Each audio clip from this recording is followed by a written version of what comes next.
याद रखना, पिता कितना भी कठोर हो, पिता जितना कठोर होता है, मां उतनी ही कोमल और ममतामयी होती है। और याद रखना मेरे पागलों, तो दुनिया में सबका दिल दुखाना, पर मां बाप का कभी दिल मत दुखाना। बेटा हो या बेटी, कितने भी गड़बड़ हो, कितनी भी गालियां बकलें, उल्टा सीधा बोल लें,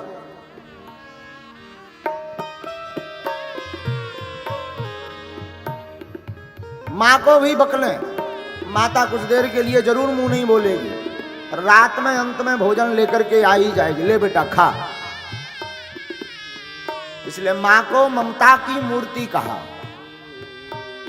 और हमारा तो निज अनुभव है, धरती पर भगवान के दर्शन करना है तो मां बाप और गुरु यही धरती के भगवान है।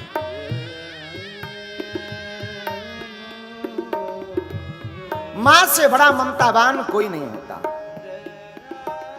कितने ही किलोमीटर दूरी पर बेटा या बेटी रहती हो, पर मां के हमेशा दिल के करीब रहते हैं। बेटा कितना भी निकम्मा हो, चोर हो, खुरापाती हो, भाई मन काट देगा, पिता त्याग देगा, पर मां मरते दम तक अपने बेटे को अपने से अलग नहीं करना चाहिए।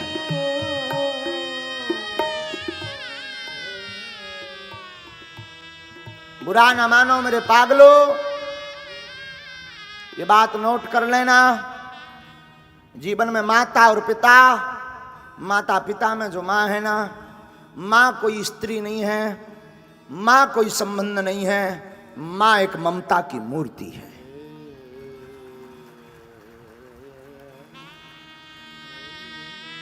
पूरे जीवन भर बोझ ढोती मां, बचपन काल से ही मां का संघर्ष प्रारंभ हो जाता। अपने बेटा और बेटी को सूखे में सुलाती, खुद गीले में सोती। बेटा और बेटी को भोजन कराती, खुद भूखी रहती। बेटा और बेटी कहीं पर भी चले जाएं, सबसे ज्यादा मन्नत अगर कोई मांगती है, सबसे ज्यादा अर्जी अगर कोई लगाती है, ईश्वर से अपने पुत्र या पुत्री की मंगल की कामना अगर सबसे ज्यादा कोई जीवन में करता है तो वो मां करती है। मां बाप से बड़ा इस दुनिया में कुछ भी नहीं है। और उसमें भी मां एक ऐसा शब्द है जिस शब्द की कोई व्याख्या नहीं है। मां जिसका कोई उदाहरण और इसकी कोई दूसरी तुलना नहीं है। स्मरण रखना, तुम सबको दुख देना, पर अपने मां बाप को स्वप्न में भी दुख मत देना।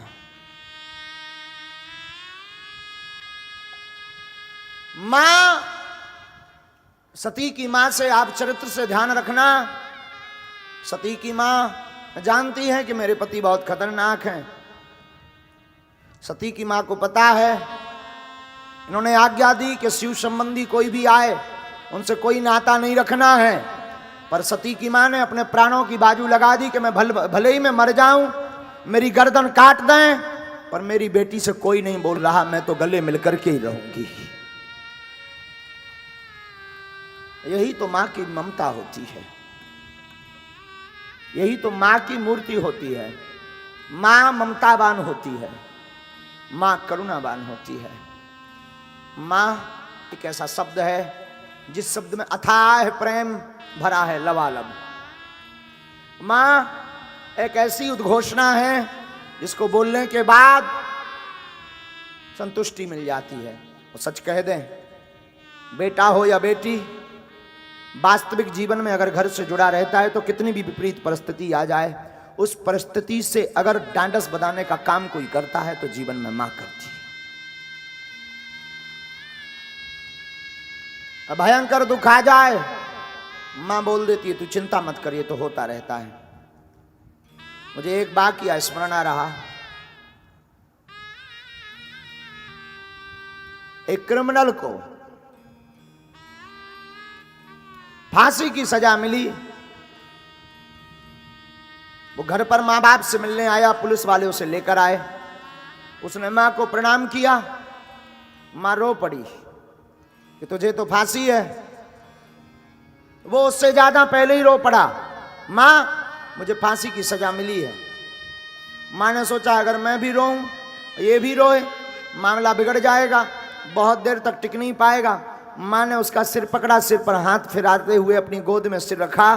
वो जंजीरों से बंधा था, जिस बालक को अपने हाथों से बांध करके रखती थी उसका वो बालक आज जंजीरों से बंधा था। 2 दिन बाद उसकी फांसी थी, 2 दिन बाद उसको मरना था। फिर भी मां सहलाती हुई, अपने आप को भींचती हुई, अपने आप को कंट्रोल करती हुई क्या कहती है? वो कहती है बेटा ये तो आना जाना सब ईश्वर के हाथ में है, तू चिंता मत कर, तू रो मत, 2 दिन ही जिंदगी के 2 साल मान। और जब बालक चला गया, लोगों ने उसकी मां की बड़ी तारीफ की, ये बड़ी ताकतवर है, ये बड़ी ढांढसमान है, ये तो बड़ी ज्ञानवान है। लेकिन जब लोग दोबारा मिलने गए तो उससे उसके पहले उस पुत्र को फांसी लगती, उसकी मां ने पुत्र के वियोग में प्राण त्याग दिए थे। और मरते मरते वो कहती जा रही थी कि मैं पुत्र को भले ही ये कह चुकी कि मरना और जीना तो ईश्वर के हाथ में है, पर मेरा हृदय जानता है मेरा पुत्र क्या है और पुत्र के जाने का दुख क्या है। लेकिन अपने पुत्र को प्रसन्न देने के लिए मैं रो नहीं पाई, और अब मैं रोऊंगी नहीं, अब मैं अपने प्राण त्यागूंगी। ये होती है माँ जो अपने बेटे को प्रसन्न रखना चाहती है, खुद मरना चाहती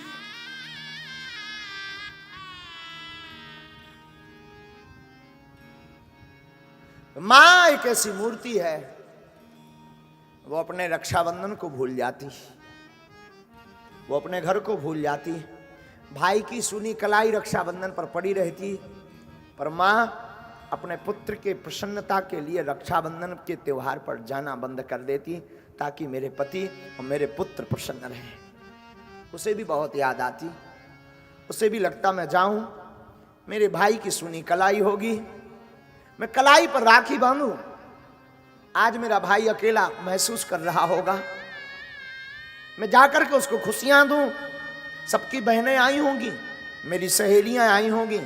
पर माँ तो माँ होती है, एक तरफ सोचती है कि मैं जाऊंगी तो घर पर मेरे बच्चे भूखे रह जाएंगे, मैं अपनी खुशियों को मार देती हूँ, मैं अपने भाई की कलाई सूनी रख लेती हूँ, पर मेरा बेटा मेरा बेटी भूखा ना रहे। ये है माँ, ये होती है साधु वो माँ। माँ के लिए तो कोई व्याख्या नहीं है। मां शब्द अपने आप में एक बहुत बड़ा है। एक वीडियो हमने बहुत पहले किसी सज्जन ने हमें दिखाया था, उस वीडियो का चित्रण आज भी हमारे चित्त को झंझोर देता है। हम तुम्हें वीडियो तो नहीं दिखा पाएंगे, पर उसका चित्रण बताते हैं। रोड के एक्सीडेंट में एक बंदर का बच्चा एक्सीडेंट में मर जाता है बीच रोड पर। खबर नहीं रही होगी उसकी माँ, उस बंदर की माँ उस रोड पर पिछले हुए बच्चे को हाथ में लेकर के 9 दिन तक उसी रोड में उसी जगह बैठी रहती है, 9 दिन तक। तो इंसानों में ही केवल माँ में ममता नहीं होती, पशु पक्षियों की माँ को भी ममता होती है। यहाँ तक कि चिड़िया भी अपने बच्चों के चुगने के लिए स्वयं तूफान से लड़ती, धूप से लड़ती, बड़े बड़े चट्टानों से लड़ती, हवाओं से लड़ती, पर दाना ला करके अपने बच्चों का पेट भरती।